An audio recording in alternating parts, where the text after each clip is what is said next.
పెట్టుబడులు పెట్టేవాళ్ళు భయపడుతున్నారు అని అనటమే కొంచెం. అంటే మరి 2014 నుంచి 19 వరకు జరిగింది, 19 నుంచి 24 యా, వరకు ఇబ్బందికర యా, పరిస్థితి యా, కదా సార్. యా. ఇన్వెస్టర్లు ఎందుకు వస్తారు? యా. కాంట్రాక్టులు కూడా అదే, చేసిన అదే. వాళ్ళకి డబ్బులు రాలేదు, యా. వాళ్ళు భయపడతారు కదా. అయితే ఈ సమయంలో ఇంకొక చిన్న కొనసాగింపు అంటే ఈరోజు హిందూ పత్రిక పతాక శీర్షికగా ఉండి అసలు భారతదేశానికి పెట్టుబడులు రావటం అనేది చాలా లోయెస్ట్గా ఉంది.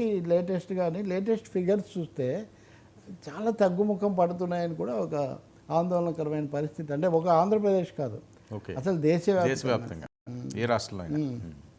సార్ మరొక కీలక అంశం, గతంలో వైఎస్ఆర్సీపీకి ఇబ్బంది పెట్టిన అంశం కూడా ఇది, ఉచిత ఇసుక. నేటి నుంచి ఏపీలో కొత్త విధానం అమలు. ఎలా చూడాలి ఈ అంశాన్ని?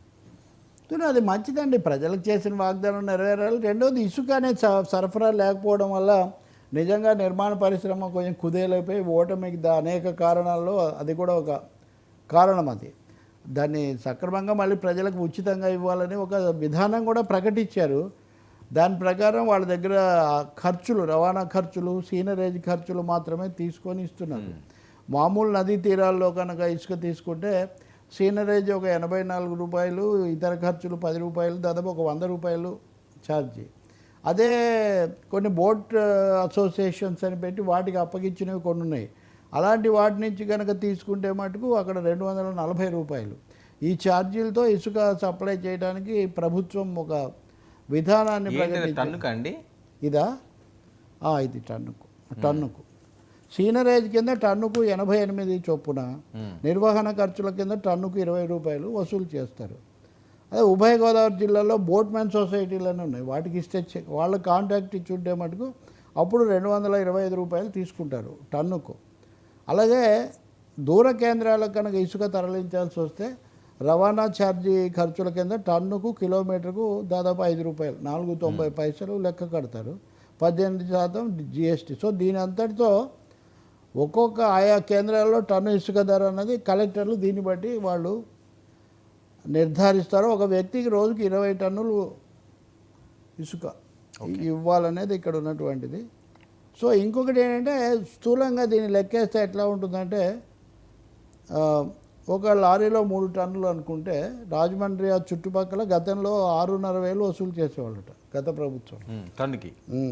ఇప్పుడు టన్నుకు లారీకి అది ఇప్పుడు 3 టన్నులకు ఇప్పుడు 2,125 2,125 కంటే 700, దాదాపు ఒక టన్నుకు 700 లారీలో అయితే. అది ఇప్పుడు లేటెస్ట్. అంటే 700 తీసుకుంటారా టన్నుకి? టన్నుకు ఇది లారీలో చేస్తే.